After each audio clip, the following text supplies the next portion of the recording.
nifty phone that the convention gives us when we arrive because we're international dwellers here, technically. And there's a little fox on the back of it, and Todd means fox, so I don't know if they knew that when they did that. It would be pretty awesome if they did, but it would be kind of creepily awesome if they didn't, and it was just a coincidence. Usually I have, I usually have like there's a screen and some, is that a screen? No.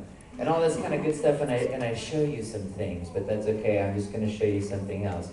We're going to play a little game called Russian Roulette. It's with a 45, so it's a little bit harder.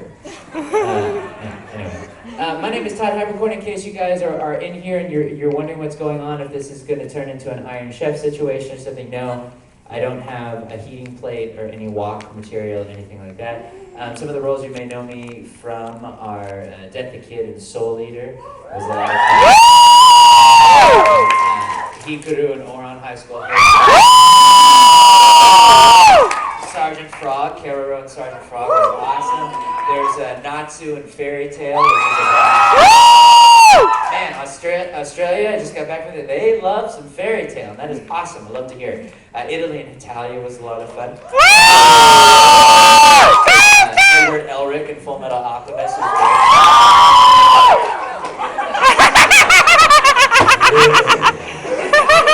I can feel your hatred. Take your weapon and strike me down. Take your father's place at my side. Now, young Skywalker, you will die. But it's awesome to be here. What's that? Do you enjoy Star Wars? I do enjoy a sifter of Star Wars from time to time. I have not given in. Dad! I've not given in to buying the Blu-ray release, only because I feel like I've purchased it so many times. But I want those bonus features, and that's what I think that's what's gonna suck me down the path and make me get it, because, fear leads to anger, anger leads to hatred, hatred leads to the dark side, as we all know, of course. And cookies. I just made some delightful cookies. If you take some sugar cookies and you throw in some dried cherries, some dark chocolate, and some marshmallows, you're gonna get something pretty tasty. Don't tell your dentist. So, but I've had the pleasure of doing a lot of great anime. I've also done a lot of great video games like Rage, which was a weird game that came out, and a very violent, awesome game. That was a show that Rage and Street Fighter 4 was awesome. Lufia, Curse of the Sinestrals, and then there's Rune Factory, and lots of fun stuff. There's a couple other games that come out that I wish I could talk about, but I so cannot.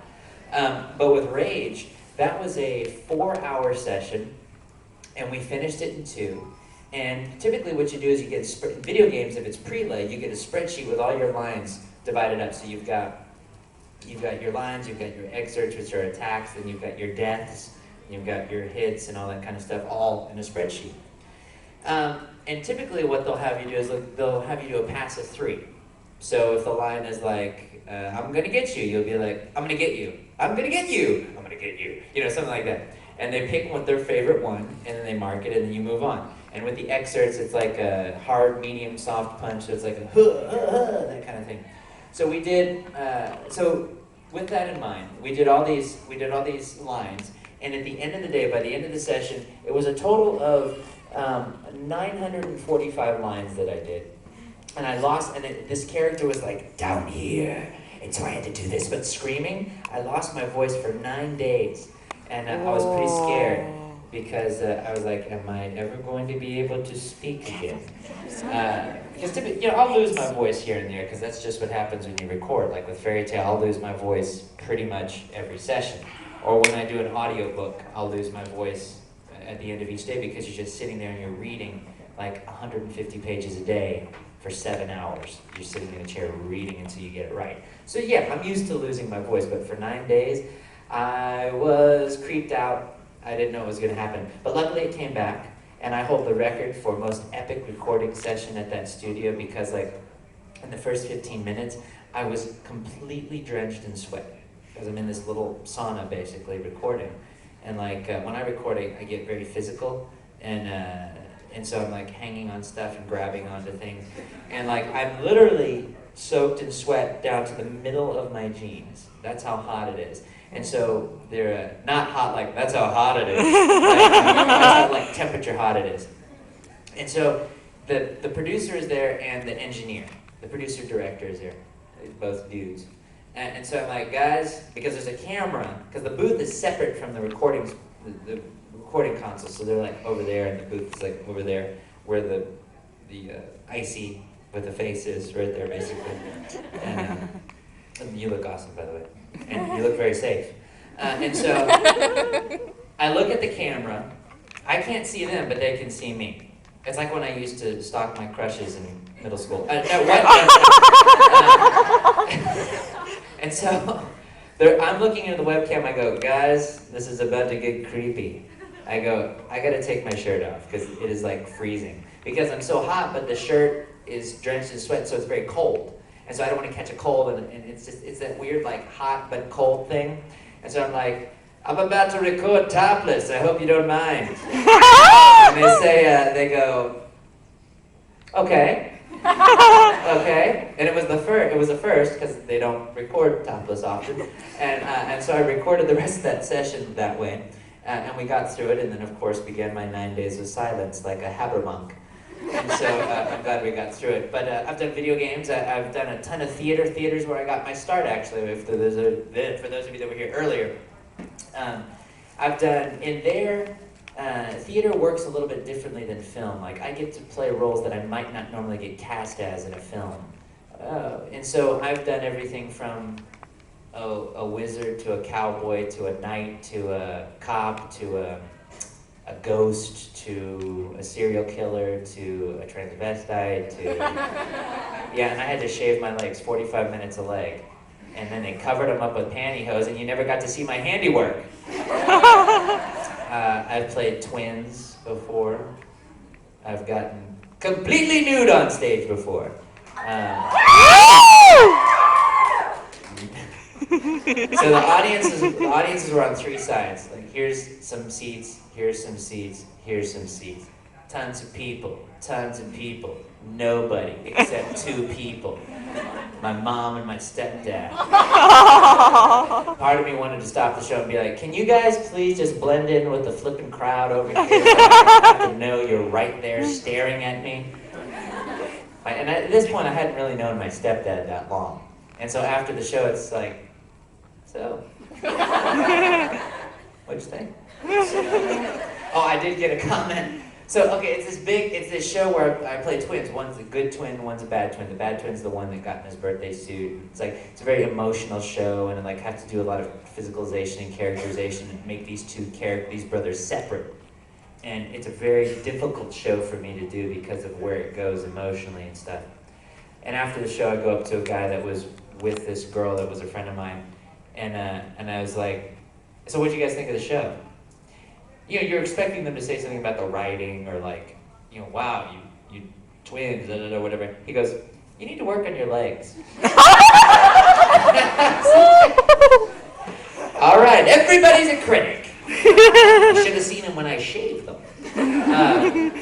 So I've done everything. I've had the pleasure of doing a variety of roles on stage, which you run into some people that are like, there are certain things I won't do as an actor. I'm sure there's a limit, but I really haven't found that yet because I look at them as challenges, as little puzzles to solve. How do I get comfortable with it by opening night? How do I get comfortable, like getting, taken to the mothership? That's what it sounds like. But like getting comfortable with being in that costume on stage. That is not easy to do. And there's no like easing into it, which I was told there was going to be an ease-in period. It's just one day that showed up, the director's like, all right, let's see it. Okay. Here we go. But so I look at them as challenges, and that's what I'm trained to do, is to take on these different challenges and to try to be these different characters, whoever they may be, and pull upon experiences to make those characters as authentic and true to the story as possible. I've had the pleasure of doing a lot of film. A lot of, it was funny, when I was doing films, I'd still do them. The one genre I had not tackled at the time was horror. And then all of a sudden, like, I did 4 horror movies in a row. And I never died in any of them. I was like the one dude to survive. It was pretty sweet. But I've done horror movies. It's been fun. It's great. That's when I knew that I had found something that I loved to do, because I would put in 17 hours on set or something, and I still was ready to come back the next day. I needed some sleep, but I was ready to come back the next day, and I never wanted to quit. It's kind of like, I'm married to the entertainment industry forever. We're not getting a divorce. We're going to be together forever. We're going to have babies one day.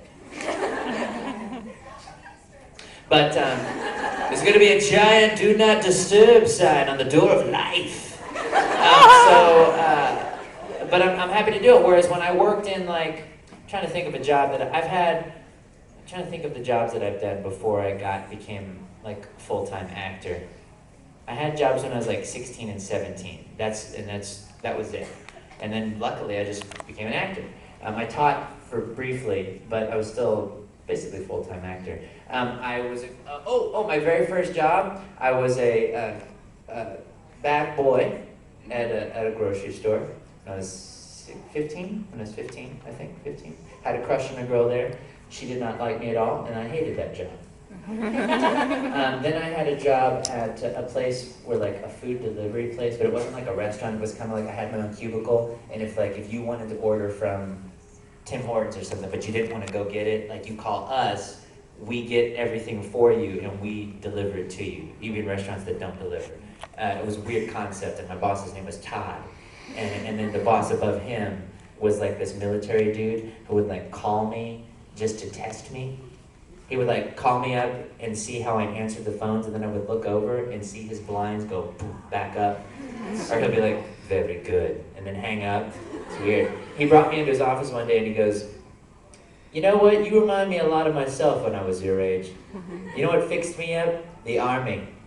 I'm like, "Well, I got some news for you.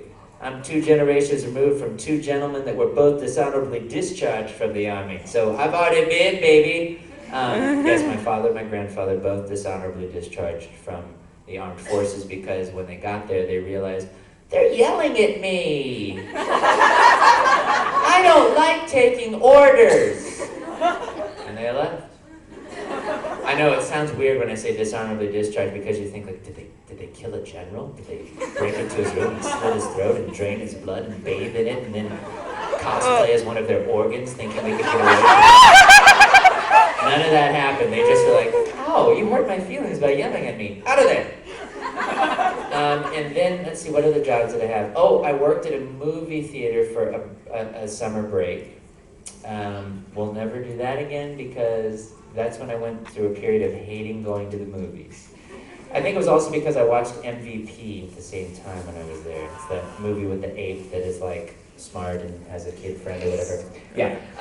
I did that, and then it was just acting from then on out. So I'm very, very happy about that. It's been awesome. And I wouldn't change any of it for the world. The only thing I would change is add maybe a couple more zeros to the paycheck. That would be not in the front, in the back. But that's me. I come from, no one else in my family is an actor. Absolutely zero. So when I said I wanted to go do it, you can imagine my parents, well, my mother was like, "Oh, it's a little bit of a head scratcher," because she's like this big, powerful doctor, and she's expecting me to have her doctor as well, and that wasn't going to happen. So there's a little bit of a moment of silence, not out of respect, but out of, will he change his mind? And it took a while before she's like, okay, maybe you can make a living at this. And so I'm glad she's actually coming to LA, over to my part of town next week, just to check it out, and she wants to go see the Jay Leno show. She doesn't want to see where I record things like that. She wants to go see Jay Leno. Great. Go see Jay. And but I'd go with her to see Ellen. That's kind of fun. It's a fun show. And I tried to get her on The Price is Right. I live right by CBS Studios, so right behind them. So we should go do that definitely. You guys get prices right here, right? Yeah. Yeah. Okay. I don't know what you people get here. It's been a long time since I've lived here. I will let you know that I have problems getting into the Canadian border every single time I come here. I want to thank your Border Patrol for that, because they make me slow down and smell the roses in the immigration tank. That's okay. I can deal. Yeah, if you ever saw my rap sheet, it looks like a Catwoman's. It's just like this long thing. Maybe it was because, you never cosplay as human organs to a comic. But now I've been living in LA, working there, doing some fun stuff, hoping that it continues, and we'll see what happens. I love the weather there. It's fantastic. When I went to Australia recently for a con, it was very cold, and that's what I expected here to be, but it's very hot here, and very cold there, and I wanted to swap. I saw a koala. You can't legally hold them in Melbourne where I was because people kill them because they have these floating rib cages and they're very sensitive, and so and they're very dangerous actually. They're pretty vicious creatures. They're not these cute little things that you expect. But this woman was holding them, and we had this little private viewing area because we couldn't. We didn't have time to go to the zoo, so they brought the zoo to us actually. In a room, this very small little green room, and it was me, Patrick Stewart, Conan from the latest one, and I don't know if you guys watch Dexter. Anyone seen Dexter? Yeah. So Rita was there, and so we were all just in this room petting these animals, and I got to hold a python draped around me, and a dingo, a puppy dingo, and then a crocodile, and then a kookaburra, or you know what a kookaburra is? It's like this bird. I'd never seen one before. I only know the Barney song. Kookaburra. And so it was weird because the guy weird is how they say it in Australia, because he knows these animals, and it's very strange because he's having a normal conversation with you, and he's like, do you want to hear the kookaburra make some noise? Well, the kookaburra, and that gets the kookaburra crazy. It starts going, and so, but it's just weird, the transition. There's no, okay, here we go. It's just yeah, so anyway, my blood type's A pop. Because it's this very small room, it's being very loud. And so the koala comes out, and I'm petting the koala, and I'm petting him, and she's getting sleepy. Oh, and a wombat, this. Well, I've never seen, wombats are weird looking. Matilda was this one, it was gross. Big, massive fur. But the koala, I'm petting the koala and it's getting sleepy, so it's going falling asleep as I'm petting it, because I regularly have chloroform on my hands. You never know when you need it. Ladies.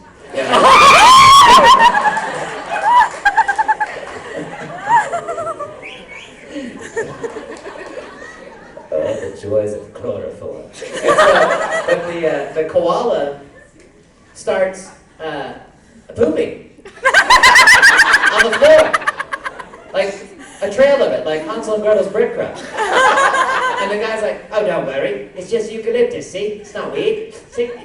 He picks it up with his hands, he's breaking, he's like, it's just eucalyptus, look at that, see? It's solid. And he's breaking it up with his hands, and then he goes and he does the Iron Chef demonstration, he starts cooking. I didn't eat any of it. But, and then that kookaburra, he even called it. He goes, oh, this kookaburra, watch this, he's about to let it go. And I don't know if he's scared the kookaburra or what, but it's just a liter of it just.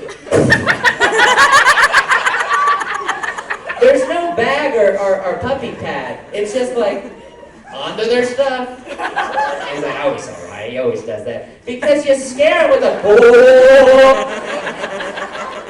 And so, it's very weird. I mean, just put the poo-poo cannon away. We can't even pet it anyway. Just put it away. And then the koala's sleeping, pooping, and I'm like, I gotta get out of here. What is this is a con. And so, but it was great. It was Oz Comic-Con. It was their first year. It was 40,000 people, and it was cool. Patrick Stewart, because man, make it so. Patrick Stewart was there, signing autographs and saying hello to everyone. Number one. And so he was there. He was awesome, and he was a very nice guy and very regal. Like, he's a knight after all. And like I went up to him and I said, "Hey, Patrick, it's good to meet you. Da, da, da. I remember seeing you in this show." "Oh, really? Fantastic. When did you see that play?" I was like, "Oh, I saw it about 10 years ago, and we talked, actually. We've met before." "Oh, fascinating." And so he set his face there for stun, and then I woke up and he was gone. So we really didn't have that long of a conversation, but it was nice. It was meaningful. And then, of course, there were like some cool True Blood people there and some Game of Thrones people. I've never seen either of those shows, so I think they get kind of offended when I'm like, "Hey, cool. Well, what's your name?" Because they just expect that you're going to know who they are. See, what they don't have, what I have, what they don't have, there's something I have that they don't. See, I'm used to rejection. I can't tell you how many women I've asked out. I'm just used to it, and I transitioned right into the industry. That's why I went into the entertainment industry, because if you can get rejected, you ladies are very creative in your ways of how you turn us down. And so it's just when a casting director says you're not right for the part, I'm like, easy, great, fantastic, I'm used to that. When I was a little kid, the best way that I asked this one little girl, I was like in sixth grade. I was in sixth grade, middle school. And so like we're buddying up. You know how you buddy up with a partner in class, and like you're sitting there and you're hoping, you don't want to act too eager, but you're like, "Oh, I hope that the girl I like doesn't have a partner, because I don't want to go for it first, but I don't want anyone to go after her, so I could just kind of be like, oh, well, hey, you want to be partners? I mean, I guess, why don't we do this?" When really inside I'm like, "Oh, happy day!" Her name was Casey. I remember her. And so I had my worksheet, and like we're going through the worksheet, and there are like 8 questions on it. I didn't say I went to a great school. There were 8 questions only on this worksheet. Should have been like 15, but whatever. And so, but I added I'm like, "What do you think about the answer to these questions?" Okay, number 7. Okay, cool. Number 8. And then I wrote a number 9 question, which was like, "Will you go to dinner with me or share my grilled cheese sandwich or something?" And she looks at the question, she goes, "Oh, no." "Oh, no. When I enslave Pico Pod, you'll be the first to die." And she was. It's totally cool. I made a tote bag out of her flesh, and it's really resilient. It's a carry-on bag, so I don't even have to check it. And so, but I remember that, but it's okay. It's all right. When I was a kid, I was made fun of for my voice all the time. And then when I go to drive-through restaurants or something like that, or talk on the phone to like tech support or something, they're always like, "Yes, ma'am. Anything else?" Oh! So then when I pull up to the window and see them, I'm like, "Yeah, this just got weird." But it's how you get free sides. So, but yeah, no, I was made fun of for my voice, and it's so weird to see people try to, when I call it and I call them out on it, not in an evil way. I'm just like, "No, I know it's weird. I know, you can say it." It's always fun to see the way they try to get out of saying it. Like, no, it's and you know, typically when something like that happens, we as normal people will say, "Oh, well," and we cut them off. I don't. It's kind of like when someone says, "Oh, I meant to call you the other day, but," and typically it would be like, "Oh, it's okay, I was busy," but I'm just like, "Uh-huh." "Well, why didn't you?" And then it gets really awkward. And we're not even at a drive-through. But no, it's, so what happened was, I was, as a kid, always doing voices and impressions, and I don't do impressions so much anymore, but for the Star Wars Connect game, the pod racer announcers, I'm those guys, but I was supposed to come in and be C-3PO because he wasn't originally going to do it. And so I worked on the impression because I used to do that when I was a kid, and I got it. And so as I'm driving to the studio, they call me and say, "Oh, he's going to do it now." So I was like, "Oh, man." So I wish it would have gone through. And then I wish I could have been like a sand person. wonder if is that how they argue? Is that how they say hello? I don't understand. Is that like one note? Is that all they can do? I don't know. I would love to live with some sand people. But anyway, if you guys have questions or anything like that, please come on up to the mic and I'll be happy to answer anything. I'm going to try to... If this is about the nudity, I apologize for that. No, I'm going to apologize in advance if I can't get to everybody. I'm going to do my best, and we may get to, we're going to, when it's the last 10 minutes, we're going to do a speed round, where I'm just going to go, I'm going to fire out an answer really, really fast. I don't even know what language it's going to be in. Because English wasn't my first language, so we'll see what comes out. I'm first generation U.S. immigrant, so this will be fun. From the planet Krypton. Hello. Don't worry, my question's not about nudity. So. Okay, so... Can I ask you about nudity?